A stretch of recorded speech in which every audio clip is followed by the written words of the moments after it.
ဘယ်ဖေးမေးခုနတော့ဖေးတော့ဟလားဖေးရပြောစမ်းပါပြောစမ်းပါဘူးတိကတက်ကြီးမနေနဲ့အေးဒူးရင်းဒီလေးဝကျဲပါဦးဒူးရင်းဒီဟာကွာဒီဒူးရင်းဒီကိုဒီတော့ကထလာပြန်ပြီဒူးရင်းစမ်းပါဘာလို့မှတော့ဒူးရင်းတစ်လုံးဈေးကြီးရတယ်လို့မဟုတ်နေစမ်းပါဘူးပြောဆက်ရှာပြောဒူးရင်းဒီကမျိုးတဲ့လမ်းမှာလေ150 180ဘောတော့လေဝကျွတ်ပါအောင်ဆိုဖေးရတယ်ဟောဗျာ150 180စားချိတ်တယ်ဆိုတာအဲ့ဒါတလုံးလုံး180 150မဟုတ်1ကီလို180 150ဟို1ကီလို180 150အဲ့တလုံးလုံးဆိုလို့ရှိရင်906လောက်ရှိရဗျမစင်းတော့လွယ်ပလိကွာအဲ့ဒါယူတယောက်တလုံးဘယ်လောက်ထင်တော့906လောက်ရှိရအဲ့လိုဝကျွတ်ပါဝယ်ကြွေးအောင်နင်းတလုံးနဲ့မရဘူးလေကွာကလေးနဲ့တိမ်သားသူ့လုံးနဲ့အဲ့တလုံးလုံးဘလို့လောက်မှာအဲ့လောစင်စားချင်တယ်ဆိုအဲ့မှာ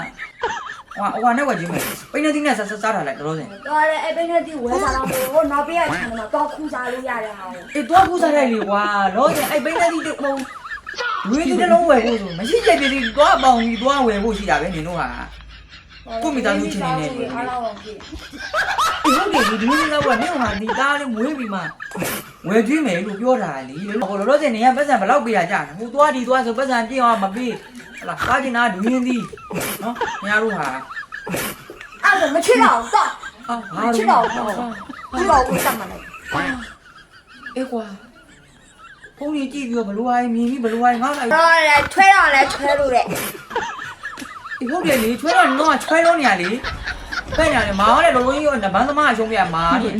တော်တော်တော့ပြည့်တော့ပြောရပြီပေါ့ဘလို့ချွဲနေငါတော့လုပ်ပြီးလို့မှမရတာ